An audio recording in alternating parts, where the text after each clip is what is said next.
अस्सलामुअलैकुम वरहमतुल्लाहि वबरकातुहू। नाजरीन, आज मैं पंजाब के शाही इमाम का बयान लेके आपके सामने हाजिर हो रहा हूँ। सोशल मीडिया पर बहुत ज़्यादा देखा जाने वाला उनका बयान आपके सामने बयान कर रहा हूँ, क्योंकि सोशल मीडिया पर बहुत ज़्यादा लोग पसंद करते हैं पंजाब के शाही इमाम मौलाना उस्मान लुधियानवी को। आइए उनका बयान मैं आपको सुनवाता हूँ, वो क्या बयान दे रहे हैं। आज हम और आप आपस में बटे हुए हैं, क्योंकि कोई कह रहा है मैं सुन्नी हूँ, कोई कह रहा है मैं देवबंदी हूँ, ग्रुपों में बट गए हैं। उन्होंने सुन्नी और देवबंदी के ताल्लुक़ से क्या कहा है, आइए मौलाना उस्मान लुधियानवी का जो पंजाब के शाही इमाम हैं उनका बयान सुनते हैं। उनके बयान को पूरा सुनिए, जब भी आपकी समझ में आएगा कि मौलाना उस्मान लुधियानवी क्या कह रहे हैं। पूरा बयान को उनके सुनिए और वीडियो को शेयर और लाइक भी कीजिए। एक सवाल है मेरा सारे मौलवियों से, भारत के मौलवियों से, चाहे वो देवबंदी मौलवी है, चाहे वो बरेलवी मौलवी, चाहे वो तबलीगीवाद जमात वाले हैं, चाहे वो जमात इस्लामी वाले हैं, चाहे वो नदवा वाले हैं, चाहे वो जामिया मिल्लिया वाले हैं,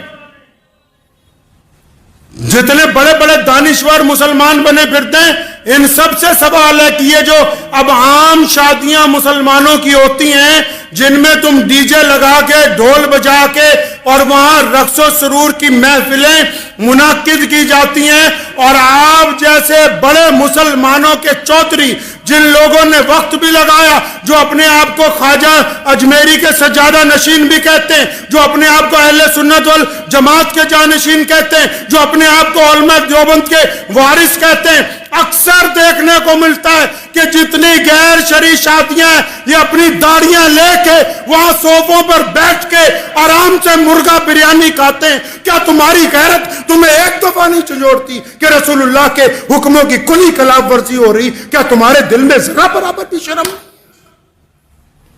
जरा बराबर गैरत नहीं आती तुम्हें? कहा मुफ्ती साहब ने, कहने लगे मैं गया, लड़की को पूछा कि तुम्हें फलां के साथ निकाह में दे दिया, ये गवाह खड़े, ये वकील खड़ा है, तुझे कबूल है? लड़की बोलती नहीं। फरमाया 3 दफा पूछा, लड़की बोलती नहीं, तो सारे मुफ्ती मिलकर क्या कहते हैं कि अगर बोलती नहीं है तो इसका मतलब रजामंद है, दस्तखत कराओ, निकाह हो गया। क्या है जी? रजामंद है। शरीयत ने कहा कि अगर वो शर्म की वजह से नहीं बोलती तो रजामंद है, और अगर रजामंद ना होती तो बगावत करती। तो मैं इनसे पूछता हूं, तमाम लोगों से, सारे दीनदारों से, कि तुम जिन मजलिसों में अब जाके बैठते हो, जहां गाने चल रहे हैं, सामने डीजे लगा हुआ है, ढोल बजा के बारात आ रही है, तुम्हारे चेहरे पे नागवारी भी नहीं है, तो इसका मतलब तुम रजामंद हो इनके साथ। और अगर तुम इनके साथ रजामंद हो तो अल्लाह और उसके रसूल की रजामंदी तुम्हारे साथ नहीं आ सकती। अगर गैरतमंद हो तो अगर रोक नहीं सकते, फरमाया ईमान के 3 दर्जे, अपने दिल में बुरा मानो, तुम्हारे चेहरे पे तो जरा बराबर भी शर्मिंदगी का एहसास नहीं कि ढोल बजा के बारात आ रही है, तुम उस मजलिस को छोड़ने के लिए तैयार नहीं। इन चौधरियों की वजह से ये चंदा नहीं देंगे, क्या इनके बल पर मस्जिदें और मदरसे चल रहे हैं? जो गुंडागर्दी इस्लाम के नाम पर शादियों में करते हो, तुम इनसे डरते हो? रिज़्क़ का वादा अल्लाह ने किया है, इन्होंने नहीं कर रखा।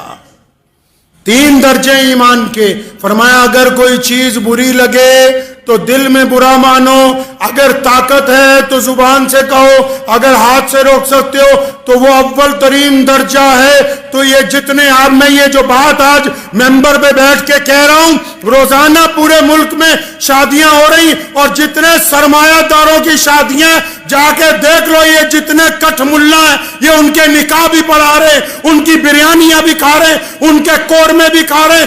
अगर तुम कौम की निगहबानी नहीं करोगे तो याद रखो तुम्हारी हैसियत गडरिये की है। अगर एक भी कोई रेवड़ में से कोई चीज जाया हो गई तो गडरिये को मालिक पूछता है, अल्लाह ताला ने इनको छोड़ देना है, तुम्हारा गिरेबान पकड़ लेना है। कोई जरूरत नहीं ऐसा निकाह पढ़ाने की जहां ढोल बजते हो, कोई जरूरत नहीं ऐसे शादी के अंदर जाने की जिन्होंने डीजे लगा के रखे हो, जो नाच के ढोल बजा के आ रहे हो, उनके साथ शहर का काजी चल रहा हो। शर्म के डूब मरने का मुकाम है इन लोगों के लिए। इतनी भी गैरत जिंदा नहीं रही, इतनी भी शर्म और हया जिंदा नहीं रही। किस बात की दौलत है? ये याद रखो, दीन मुहम्मदुर रसूलुल्लाह का है। किसका दीन है जी? मुहम्मदुर रसूलुल्लाह का दीन है। और ये दीन क़यामत तक जिंदा रहेगा। ये किसी सरमायादार का दीन नहीं है, ये किसी बहुत बड़े चौधरी का दीन नहीं है। दुनिया की कोई ताकत इस दीन को सरनगू नहीं कर सकती। इसलिए पलटिए अपने रब की तरफ। और आप भी सुनिए, जितने आम मुसलमान हैं, अगर किसी शादी में नाच गाना हो रहा है मुसलमान की, और शराब पी के कोई आ रहा है, ढोल बजा के बारात आ रही है, आप अगर उसमें शामिल हैं तो आप गुनहगार हैं। मैं फतवे नहीं अक्सर देता, लेकिन ये मसला आपको इसलिए बता रहा हूं कि रसूलुल्लाह सल्लल्लाहु अलैहि वसल्लम को ये बात पसंद नहीं है। रसूलुल्लाह ने सादगी से निकाह का हुक्म दिया। वरना मस्जिद अब्दुर्रहमान बिन औफ जलीलुल कदर साहब, ये अरबों पति आदमी, रसूलुल्लाह ने फजर में पूछा, अब्दुर्रहमान ये कपड़ों पे लाल रंग का दाग लगा। फरमाया या रसूलुल्लाह रात मेरा निकाह हुआ था तो मेहंदी लग गई थोड़ी सी। कुछ नहीं कहा रसूलुल्लाह ने कि हमें नहीं बुलाया, फलां को नहीं बुलाया। तो रस्मों में पड़ गए जी, फलाने भाई को ले आओ, फलाने चाचे को ले आओ, मासड़ को ले आओ, ये ले आओ, वो ले आओ। और ये जो छुप छुप के तुम्हारी औलादें जिना कर रही हैं, कभी इनकी तरफ भी देखो, इनकी तरफ भी देखो। खुदा के वास्ते उन तमाम रस्मों को छोड़ दीजिए और इस जज्बे के साथ छोड़ना कि हम मुसलमान हैं, इंशाअल्लाह ताला हम इस गलत काम में साथ नहीं देंगे। करेंगे जी इंशाअल्लाह। इन मौलवियों को नहीं, बाकी लोग भी। अगर कोई चौधरी अपने बल पे, उसकी औलाद अपने बल पे बाजा बजवाना चाहती हो तो बजाने दो, उसका निकाह पढ़ाने की जरूरत नहीं है, जब तक तौबा करके अल्लाह और उसके रसूल सल्लल्लाहु अलैहि वसल्लम की रजा ना हासिल कर ले। मैं चैलेंज के साथ कहने लगा हूं ये बात, आप भी नोट कर लीजिए। पूरे इस्लाम में, पूरे कुरान में, पूरी अहादीस की तमाम किताबों में जहेज नाम की लानत का लफ्ज है ही नहीं। मोहम्मद रसूलुल्लाह ने अपनी बेटी को जहेज दिया नहीं। आप किस तरह सीरत को पढ़ते हैं? मौला अली रज़ियल्लाहु तआला अन्हु आए नबी अलैहि सलाम के पास, शहजादी का हाथ मांगा, तैयारी कर ली गई निकाह की, फिर बुलाया, अली आओ, कुछ है तुम्हारे पास? वो फुकराए सहाबा में से थे। मौला अली रज़ियल्लाहु तआला अन्हु फुकराए सहाबा में से थे। पूछा, है कुछ आपके पास? या रसूलुल्लाह कुछ नहीं। कुछ तो होगा अली। या रसूलुल्लाह कुछ भी नहीं मेरे पास। अच्छा, वो एक जीरा थी ना, जंग में जो जैकेट पहन के लड़ाई लड़ी जाती है लोहे की, वो जीरा है ना एक? हाँ या रसूलुल्लाह वो जीरा है। फरमाया ले आओ। वो जीरा आ गई। फरमाया इसको बाजार में बेच के आओ। सुनो, जो मौलवी या दीनदार लोग ये जिन्होंने बात बनाई, खुशी से जहेज की, अगर जहेज देना होता तो प्यारे पैगंबर मोहम्मद रसूलुल्लाह सल्लल्लाहु अलैहि वसल्लम अपनी बेटी को देते, और फिर जैसा वो जहेज देते क़यामत तक कोई दे नहीं सकता था, कोई दे नहीं सकता। आपको पता है ये बात? उमैया इस्लाम का दुश्मन, उतबा इस्लाम का दुश्मन, अबू लहब इस्लाम का दुश्मन, अब्दुल्ला बिन जिदान इस्लाम का दुश्मन, उनके पास एक बंदा पहुंचा कि हमारे अबू जहल ने पैसे मार लिए। उन्होंने मोहम्मद रसूलुल्लाह की तरफ इशारा किया, वहां जाओ, वो दिलवा देंगे। इन दुश्मनों का भी ईमान है कि रसूलुल्लाह के दरवाजे पर कोई जाए तो खाली वापिस आ नहीं सकता। और रसूलुल्लाह ने दिलवाए, फिर नबी अलैहिस्सलाम ने उसको दिलवाए पैसे, और खुद प्यारे पैगंबर ने कहा, आयशा रज़ी अल्लाह ताला अन्हा हमारी मां को कहा, फरमाया अगर मैं चाहूं, मेरे रब मुझे इतनी कुदरत देता है, अगर मैं ये चाहूं कि दौलत अगर मेरे साथ आ जाए, तो फरमाया ये जो पहाड़ है ना, जब मैं चलूं तो ये सोने और चांदी के बन के मेरे साथ चला करें, जहां जितनी जरूरत हो उतना खर्च दिया जाएगा। कौन कहता है दहेज दिया? किस किताब में लिखा है?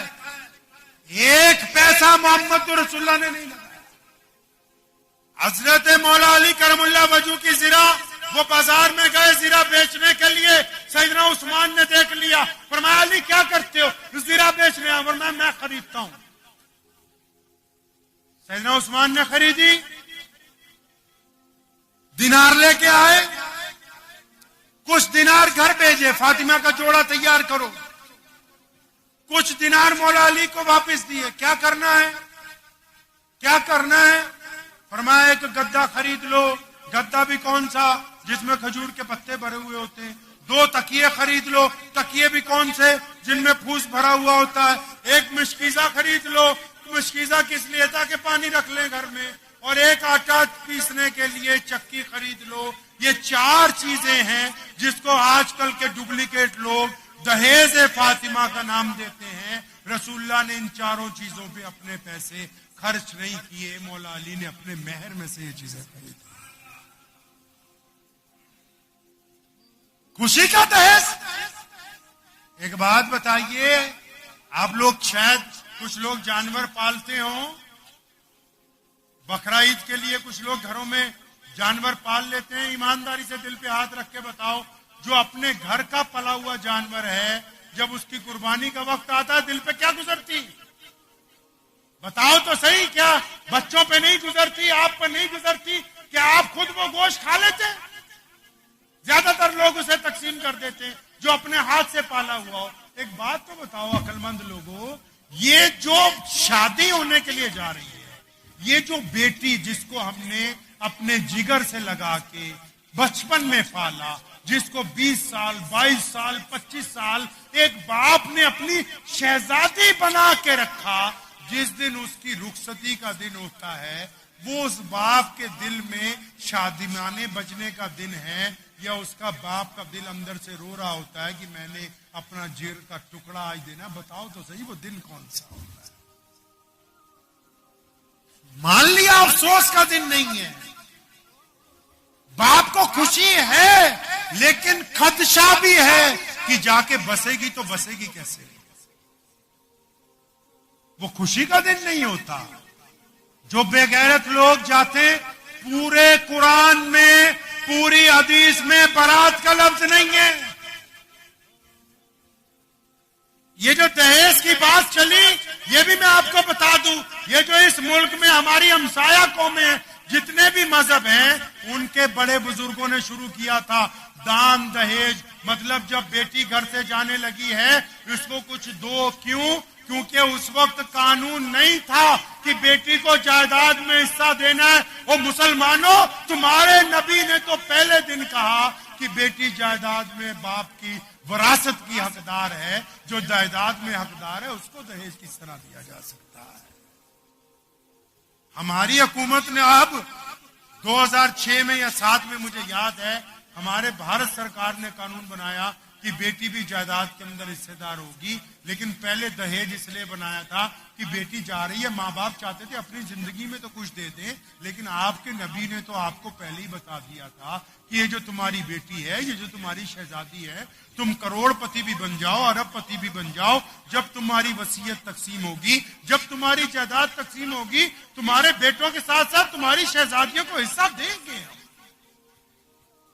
अच्छा एक बात बताओ, जब बारात जाती है, आपको अगर उस पंडाल में यह पहचानना हो कि बेटी का बाप कौन है और भाई कौन है, तो जिनके चेहरे सबसे ज्यादा उतरे हुए हों, जिनके चेहरे पर सबसे ज्यादा फिक्र हो, जो सबसे ज्यादा परेशान नजर आते हो, बस वही लड़की के माँ बाप हैं, वही लड़की के भाई बहन हैं। अरे बदबख्त इंसानों, जिन लोगों के दिलों पर छुरियां चल रही हैं, वहां अपने 4 रुपए के छुआरे ले जाके उनका कोरमा बिरयानी खाते हो, शर्म नहीं आती?